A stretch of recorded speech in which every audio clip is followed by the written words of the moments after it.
Hello everyone, today in this video I will show you how to stop lock screen notification from waking up the screen in iPhone 16 Pro Max.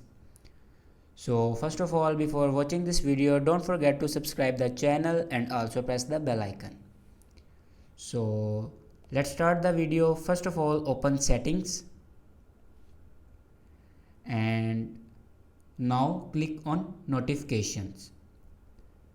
After clicking on notification, scroll down and here you can see the option FaceTime. Click on FaceTime, and if you want to stop lock screen notification, then simply unselect lock screen.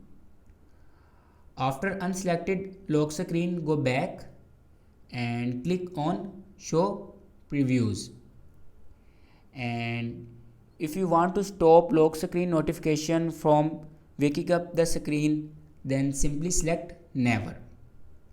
If you can select never, your lock screen notification will be stopped in iPhone 16 Pro Max. Thanks for watching this video.